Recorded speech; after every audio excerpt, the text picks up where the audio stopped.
Sir Julius Chan, a long-serving Papua New Guinean politician and former prime minister, has been controversially referred to as a murderer by some Papua New Guineans due to his role in the Sandline Affair of 1997. Here's a summary of the key reasons behind that accusation. The Sandline Affair, 1997.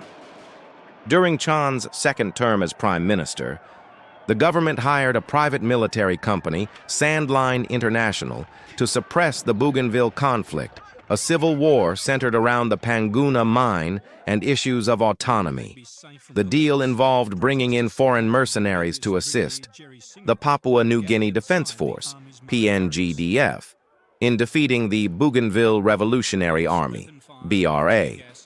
Many Papua New Guineans were outraged by the idea of hiring foreign mercenaries to fight fellow citizens, especially in a conflict that already had deep social, cultural, and economic wounds. PNGDF mutiny and civil unrest. The PNG military strongly opposed the use of mercenaries. This led to a military mutiny led by Brigadier General Jerry Singirok. There were protests and riots in Port Moresby, and the situation escalated into a near breakdown of civil order. Although the mercenaries never fully engaged in combat, the crisis led to fears of bloodshed and military rule. Deaths.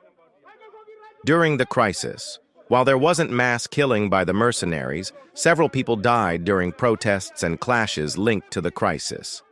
As Prime Minister and architect of the Sandline deal, Sir Julius Chan was held morally and politically responsible for escalating the conflict, risking national sovereignty and endangering lives. Resignation and aftermath. Due to intense pressure from the public and the military, Chan resigned in March 1997, though he was later re-elected in the general election. The incident severely damaged his reputation in the eyes of many citizens, especially Bougainvilleans, some of whom have referred to him as a murderer or traitor for attempting to militarize the conflict rather than seek peaceful negotiation.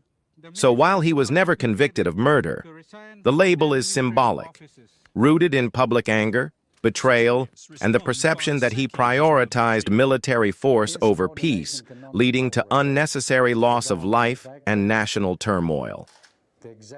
The Bougainville Conflict, 1988-1998, background Bougainville, is an autonomous region of Papua New Guinea with strong cultural, historical, and geographical ties to the Solomon Islands.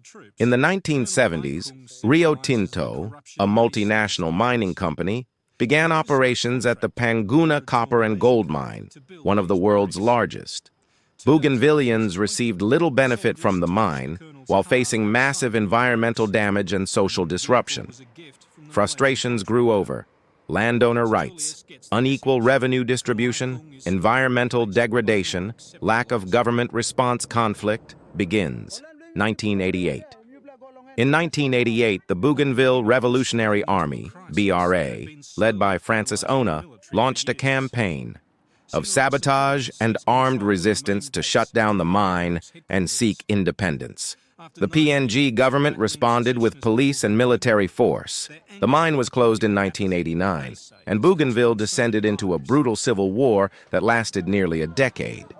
Casualties and consequences estimates suggest 15,000 to 20,000 people died, mostly civilians. Thousands more were displaced.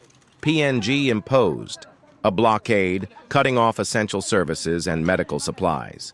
Internal divisions also led to factional violence within Bougainville. The Sandline Affair timeline, 1996, 1997, mid-1996. The conflict continues with no end in sight. The PNG Defense Force, PNGDF, is stretched thin and struggles to regain control over Bougainville. Sir Julius Chan, Prime Minister at the time, begins secret negotiations with the UK-based Sandline International, a private military contractor. January 1997. The government signs a $36 million contract with Sandline to supply weapons, helicopters, and mercenaries to assist in retaking the Panguna mine and defeating the BRA. The deal is done without full parliamentary or public oversight. February-March. 1997 news of the deal leaks, triggering national outrage. Brigadier General Jerry Singarok, commander of the PNGDF, opposes the deal. He orders the arrest of the mercenaries, detains Sandline personnel, and calls for Sir Julius Chan's resignation, accusing the government of selling out the country. March 1997. Riots and protests erupt in Port Moresby and other parts of PNG. Universities shut down. The military mutinies and public trust in the government collapses. Under immense pressure, Chan resigns on March 26, 1997, June-August 1997. A commission of inquiry is held into the affair. Although Chan was cleared of legal wrongdoing, his credibility suffered severe damage. He loses his seat in the general elections. Resolution and peace process. In 1998, the Bougainville Peace Agreement was initiated. A ceasefire was declared, and the Bougainville Transitional Government was established. In 2001, the peace agreement was signed, granting Bougainville autonomy and paving the way for a future independence referendum. In 2019, Bougainvilleans voted overwhelmingly, 97.7%, for independence, though full independence is still under negotiation with the PNG government.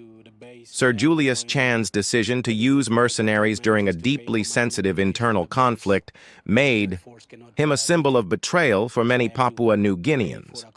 While not guilty of murder in a legal sense, his role in escalating a near-civil war with foreign forces is why some people call him a murderer, a reflection of deep moral and emotional blame tied to that turbulent era.